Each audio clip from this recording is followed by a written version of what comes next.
Hello बच्चों, तो आज हम कक्षा 8वीं का पाठ 4 दीवानों की हस्ती कविता पढ़ेंगे, जिसके कवि भगवती चरण वर्मा जी हैं। इस कविता के माध्यम से भगवती चरण वर्मा ने स्वतंत्रता प्राप्ति से पहले की दशा का वर्णन किया है और उस समय जितने भी स्वतंत्रता सेनानी हुए थे, जिन्होंने हमें आज़ादी प्राप्त करने में मदद की थी या आज़ादी दिलाई थी, उनकी मनोदशा और उनकी व्यथा, उनके दुख का वर्णन किया है। तो आइए हम पाठ की शुरुआत करते हैं। हम दीवानों की क्या हस्ती है, आज यहाँ कल वहाँ चले, मस्ती का आलम साथ चला, हम धूल उड़ाते जहाँ चले। आए बनकर उल्लास सभी, आंसू बनकर बह चले अभी, सब कहते ही रह गए अरे तुम कैसे आए कहाँ चले।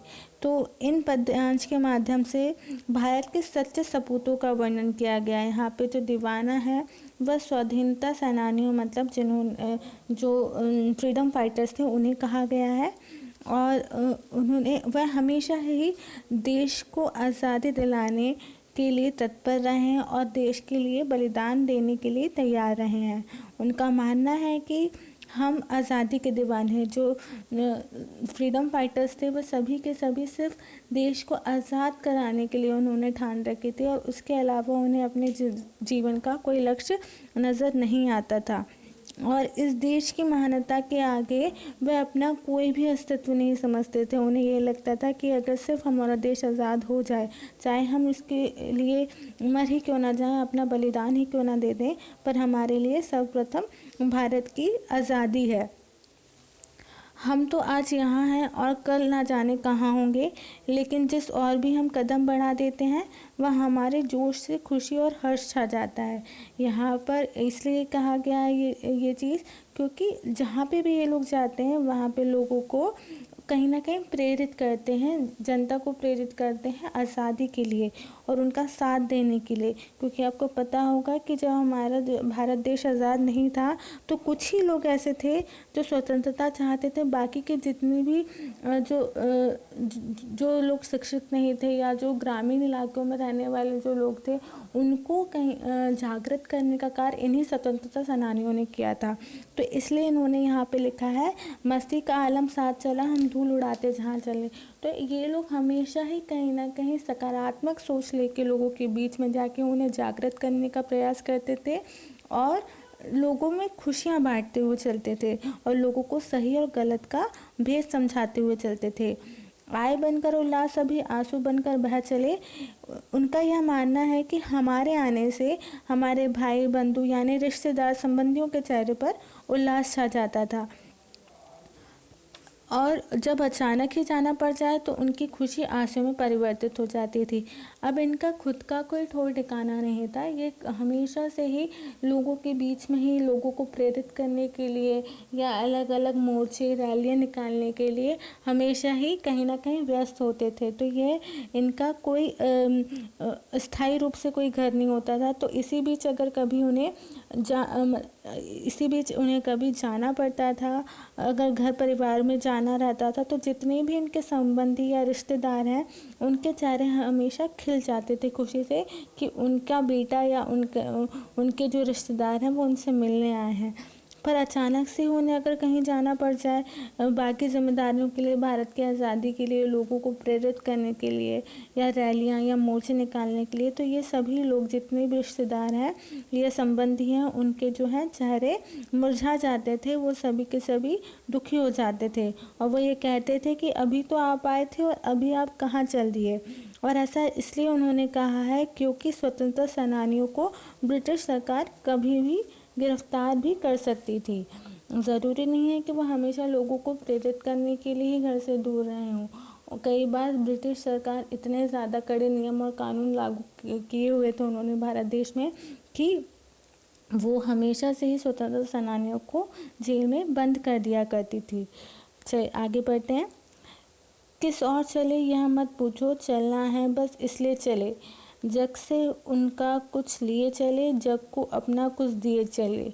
दो बात कही दो बात सुनी, कुछ हंसे और फिर कुछ रोए, छक्कर सुख दुख के घूंटों को हम एक भाव से पिए चले।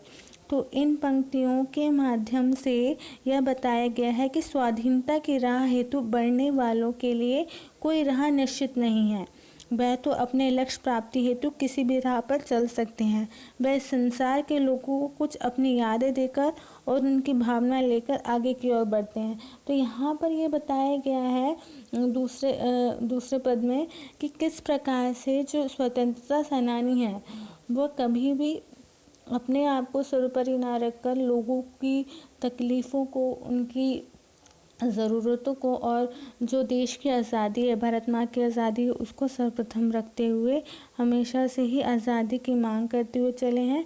और उनका कोई निश्चित मार्ग नहीं है कि उन्हें कहीं जाना है।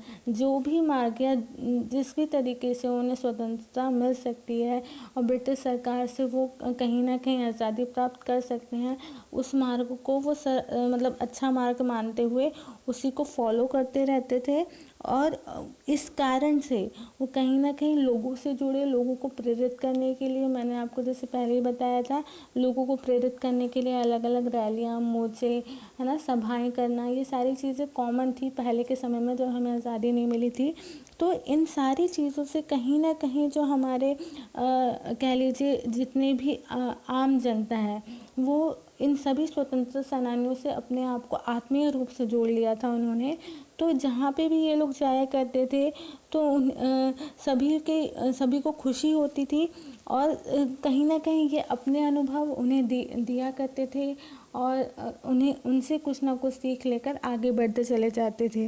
वीर जन संसार के लोगों से मिलते हैं तो कुछ अपनी कहते हैं और दूसरों की सुनकर हंस रो लेते हैं। जैसे कि आपको पता है कि पुराने समय में जब हमें आज़ादी नहीं मिली थी तो जितने भी स्वतंत्रता सेनानी थे उनसे जितने भी आम जनता है वो अपने सुख दुख बांटा करती थी, उन्हें अपनी तकलीफ़ें बताया करती थी। तो इसलिए यहाँ पे ये कहा गया है, दो बात कही दो बात सुनी, अर्थात अपनी कुछ बताना, मतलब स्वतंत्रता सेनानी अपनी कुछ अनुभव बता रहे हैं, और दो बात सुनी मतलब जो दूसरे लोग, मतलब जो आम जनता है वो उन्हें अपनी कोई तकलीफ़ बता रही है, तो इसलिए दो बात सुनी यहाँ पे कहा गया। कुछ हंसे और कुछ रोए, यहाँ पे मतलब दोनों ही तरफ से जो बात हो रही है वो कहीं ना कहीं एक तरीके से खुशी वाली भी हो सकती, दुख वाली भी होती।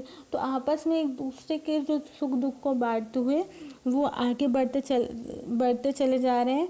छक्कर सुख दुख के घूंटों को हम एक भाव से पिए चले।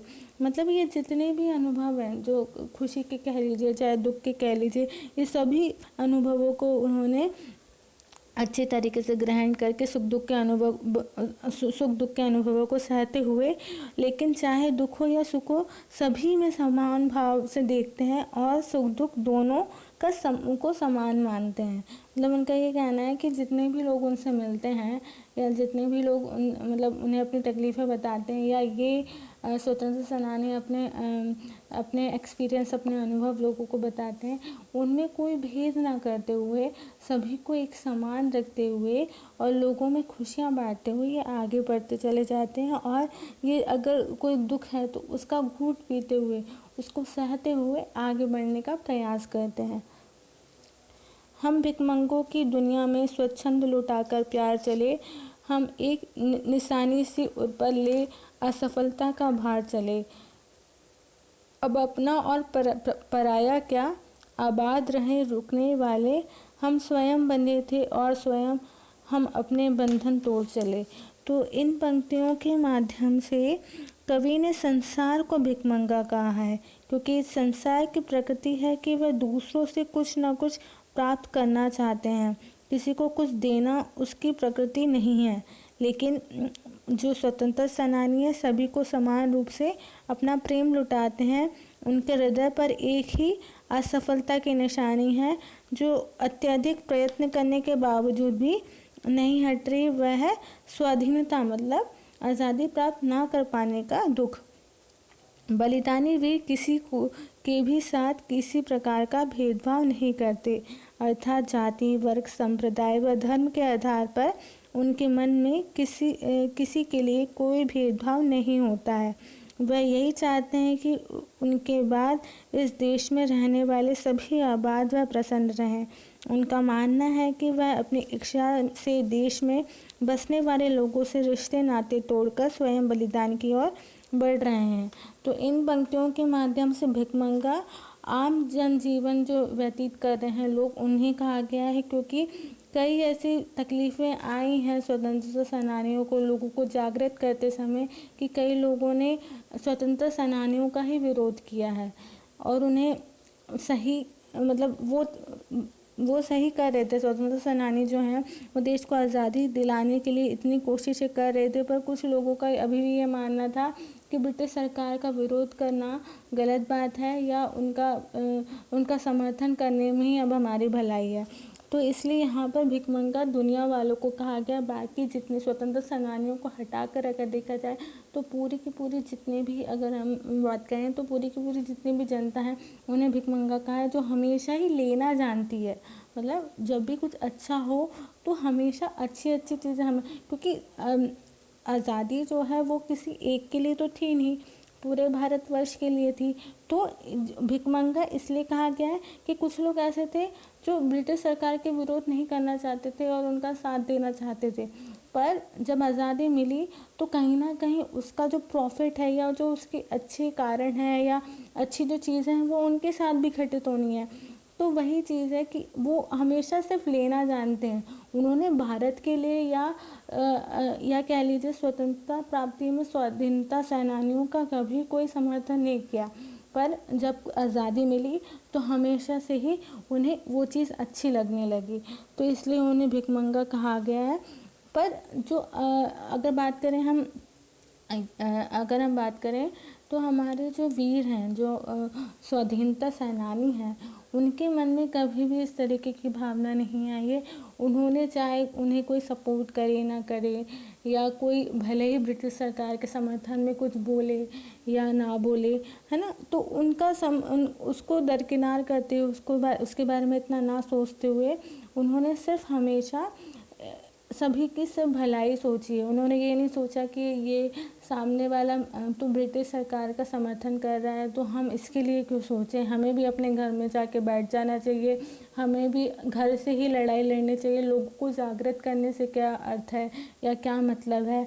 तो इसलिए उन्होंने ये सब ना सोचते हुए कोई भी धर्म, कोई भी जाति या कोई भी बंधन से मुक्त होकर सभी के बारे में सोचा और उनके दिमाग में सिर्फ एक ही चीज़ थी कि उन्हें सिर्फ एक ही असफलता है पूरे जीवन भर, कि वो अपने देश को आज़ाद नहीं करवा पा रहे हैं या जितनी भी वो कोशिश कर रहे हैं वो सारी असफल हो रही हैं। और वो अपने और पराये में कोई भेद नहीं करते थे और वह हमेशा यही कहना चाहते हैं कि आबाद रहें रुकने वाले। मतलब जिन्होंने स्वतंत्रता सेनानी की मदद नहीं की आज़ादी प्राप्त करने में, वो लोग भी आबाद रहें और हम स्वयं बंधे थे और स्वयं अपने बंधन तोड़ चले। मतलब वीरों का ये कहना है कि हम खुद ही स्वतंत्रता प्राप्त करने का जो जुनून था वो हमने खुद ने ही अपने ऊपर सवार किया था और हम खुद चाह रहे थे कि भारत माँ को आज़ादी मिले। पर अब हम जो जीवन है हमारा इसी तरीके से बीत गया या हम बलिदान दे दिया, तो हम अपने बंधन खुद तोड़ते हुए अपना जो जीवन है इस भारत माँ पर न्यौछावर करते हुए चलते हैं।